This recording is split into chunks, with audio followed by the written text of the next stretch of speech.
Let's keep talking about SD-Access. In this case, we're going to talk about device roles. The device role I'm going to talk first about is the edge node.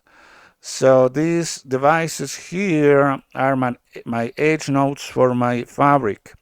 And the edge nodes are where I'm going to connect my end devices. I can connect here my laptops, my access point, my printers, and so on. So in that sense, the edge nodes perform similar duties as the access switches did for traditional networks.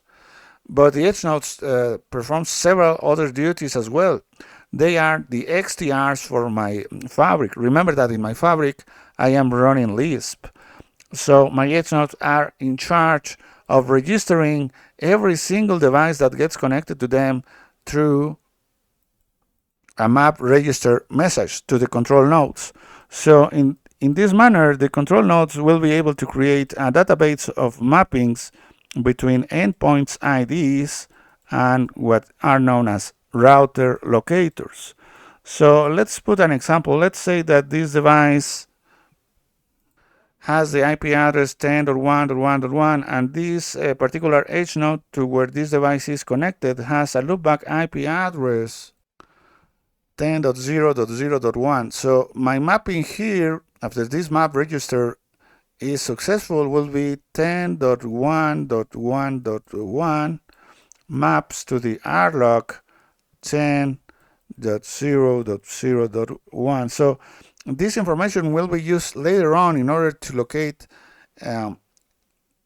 destinations in order to build my VXLAN tunnels. So remember, the edge nodes are where you connect devices to your network. They are XDRs, and they are also Anycast layer 3 gateways. Remember that you can connect devices that they believe they are running in the same broadcast domain. They are unaware that I am running an SD-Access network, and for instance, this device number 1 is connected to edge node A, and this device number 2 is connected to edge node C. And when these devices want to move their traffic outside their broadcast domain, they should use the default gateway IP address. In traditional networks, I only had one default gateway that holds this IP address with the usage of first hop redundancy protocols, for instance, BRRP or HSRP. Remember that this underlay has a layer 3 is built on a layer 3 foundation. So we no longer have first hop redundancy protocols. So the question is, where do I place this default gateway IP address? Should I place it here? Should I place it here? The answer is I'm going to place that IP address at every single edge node. I'm going to repeat that IP address. Remember that when doing networking, I can do unicast, broadcast, multicast, and anycast. And I'm going to use anycast to solve this problem. I'm going to create switching virtual interfaces at every single edge node, and I'm going to assign the default gateway IP address there. So the device number 1 will believe that the default gateway lives in the edge node number A to which it is connected to. And at the same time, the device number 2 will believe that the default gateway IP address lives in the edge node C where it is connected to. So edge nodes are Anycast layer 3 gateways. XDR, it is where you connect everything to your network.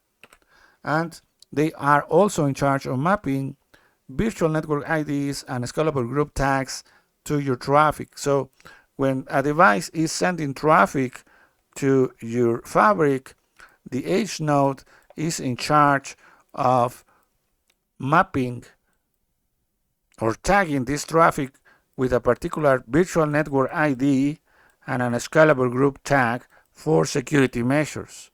Remember that with VNIs, I can create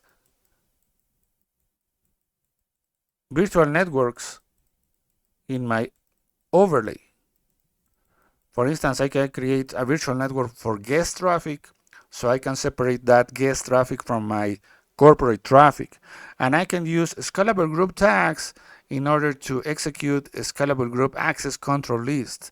The scalable group access control list replaces IP-based access control lists that we used in traditional networks. So this is vital for security, and I'm going to do that with the help of the ICE server. The ICE server will inform what VNIDs and scalable group tabs correspond to this traffic, and the edge node will be in charge of tagging that information in the traffic that is injected into the fabric. Remember that traffic is moved with the help of tunnels. So when moving that traffic using tunnels, these tunnel headers will include the VNID and the scalable group tag, and the edge node is in charge of tagging or including or injecting that information into the VXLAN headers. So besides doing that, remember that it is an Anycast layer 3 XDR. It is where you connect everything to your network. The edge nodes are also AAA authenticators. Every single device that is going to get connected to the network must go into the network access control process. For instance, we could use AO2.1x in order to authenticate this device, and in this case we'll need a AAA server, and guess who is the AAA server for my overlay? The ICE server. Remember that the ICE server should be able to reach your edge node with a latency no larger than 100 milliseconds. So, and the authenticator will go to the authentication phase will be processed by the edge node that becomes the AAA authenticator. It will forward messages to the ICE servers that are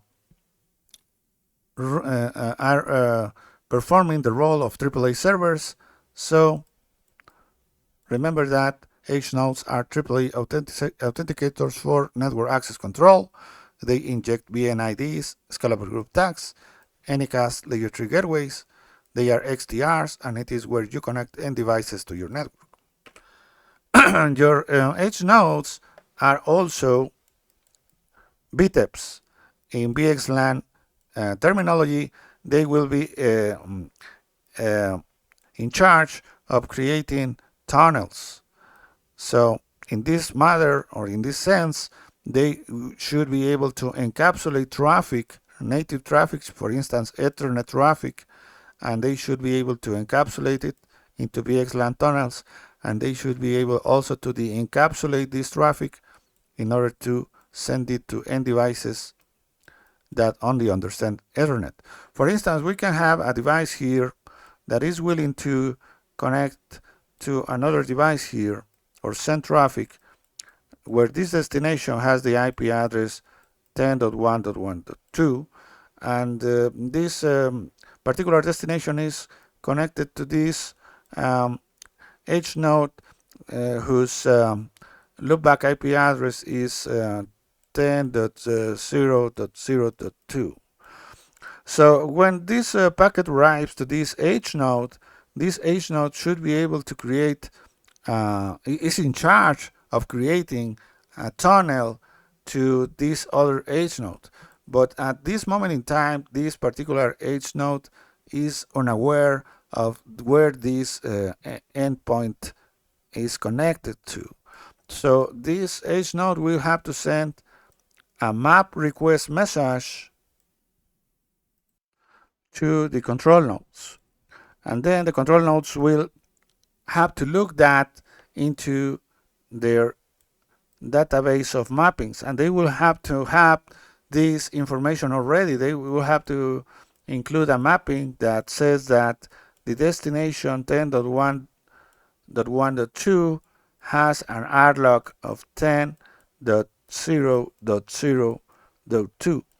They should have this information because when this destination device got connected to the network previously, this edge node should have sent a map register message to the control nodes previously. So the control nodes are already must have this information already, and they will respond with a map request response.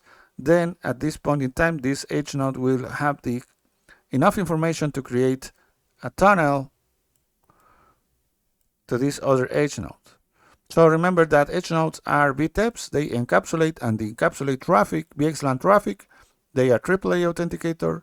They inject VNI IDs and scalable group tags to traffic.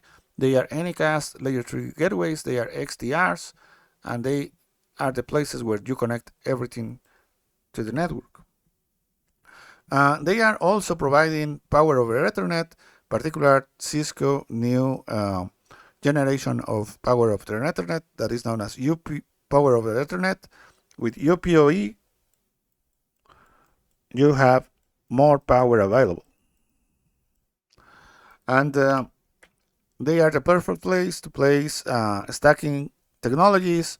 Remember that it is recommended to use stacking at the edge nodes in order to achieve higher port density. It is no longer recommended to use stacking here at the intermediate nodes, but rather at the edge nodes. And the hardware that you will need in order to set up your edge nodes is, for instance, 9200s, 9200s in a stack, 9300s, 9300s in a stack, or 9400s. That's it.